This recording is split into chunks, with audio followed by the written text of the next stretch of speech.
Podcasts, what are they again? Says Facebook. The latest from our daily newsletter at podnews.net. A year after it announced podcasts in its app and other audio tools, Facebook's interest in podcasting is waning, according to Bloomberg's Ashley Carman. The company still hasn't launched podcasts outside of the US and was entirely absent at podcast movement evolutions. It also hasn't renewed some deals with live audio rooms partners as it pivots to focus on the metaverse, whatever that is. iHeartMedia plans to triple the amount of branded podcasts it creates. A premium article in Adweek also gives the rates for a branded podcast with iHeart between $1 and $2 million, according to Chief Marketing Officer Gail Troberman.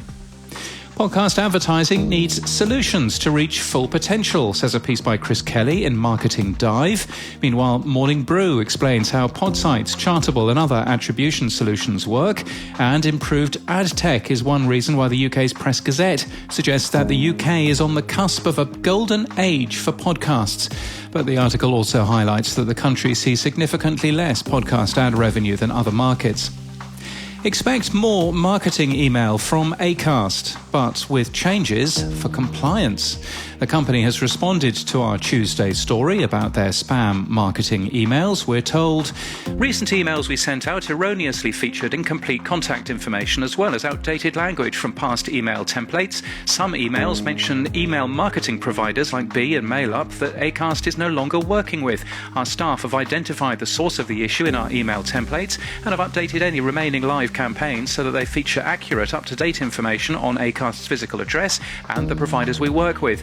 We regret the errors and regret that our email communications were dispersed before we made the fixes. We will continue to go through checks with our legal team to ensure our external marketing communications are compliant and accurate. The IAB has unveiled the agenda for the 2022 IAB Podcast Upfront and is podcasting at a crossroads. Signal Hill Insights asked a number of podcast professionals for the number one opportunity and number one threat facing podcasting in the next year. We'll link to that and everything else from our show notes and our newsletter at podnews.net. In People News, David Pearce is returning to The Verge to co-host The Vergecast. He was editorial director of Protocol and also spent time at the Wall Street Journal and Wired. Irina Lamb, who launched Facebook Podcasts for Creators, is now working on music and building a music insights product for Facebook, according to her LinkedIn page. And Cheryl Duval is to become general manager at KRVS, a radio station in Lafayette in Louisiana in the US, a audio editor with significant podcast experience. We link to some of her work today and a picture of a very young Ira Glass from 1990. And in podcast news, if you listen to Podland this week, you'll hear... Hi, my name is Lauren Passell, and I'm the founder of Tank Media, and I'm going to be on later to talk about the Promo Swap database that I just launched. She will. Autism's First Child is a new original podcast from iHeartRadio tracing the history of autism, a trailer coming up. And do you believe in superheroes? The host of the Superhero Complex, journalist David Weinberg, didn't until he met one in real life. The show tells the story of Phoenix Jones, the leader of a caped crime-fighting posse collectively known as the Rain City Superhero Movement. But Phoenix ended up at the wrong side of the law. Was he a supervillain all along? The podcast was released earlier this month and is from Novel and iHeartRadio.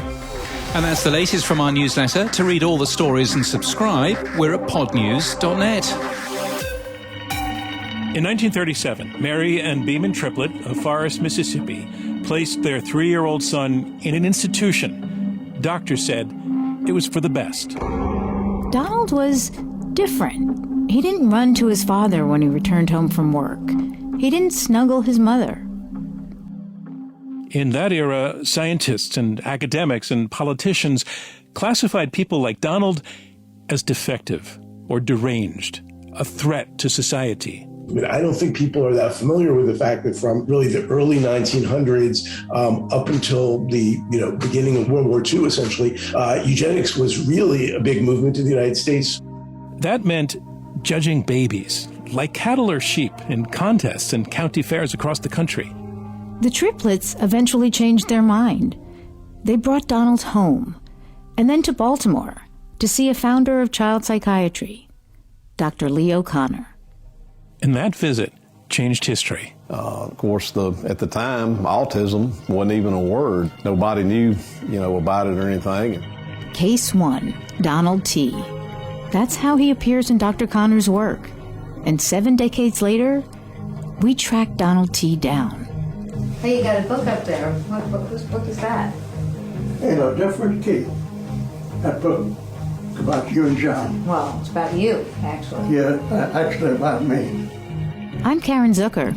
And I'm John Donvat. For us, finding Donald Triplett was a mission we had to carry out, a search for living history. And now you can meet him in our new podcast, Autism's First Child. But when we went to Forest in search of Donald, we found so much more. Well, I've always known Don. I don't remember not knowing Don. Oh, we love Don. He's our most famous person. We found a whole community that embraced him. And learned about Donald's remarkable life. It's hard not to love him. He's involved in the country club. He has friends there. He has friends everywhere. It's a story at the intersection of class, race, and resources. It's a story about empathy and understanding. And a diagnosis that changed history. Listen to Autism's First Child, an iHeart original podcast. Starting April 14th on the iHeartRadio app, Apple Podcasts, or wherever you find your favorite shows.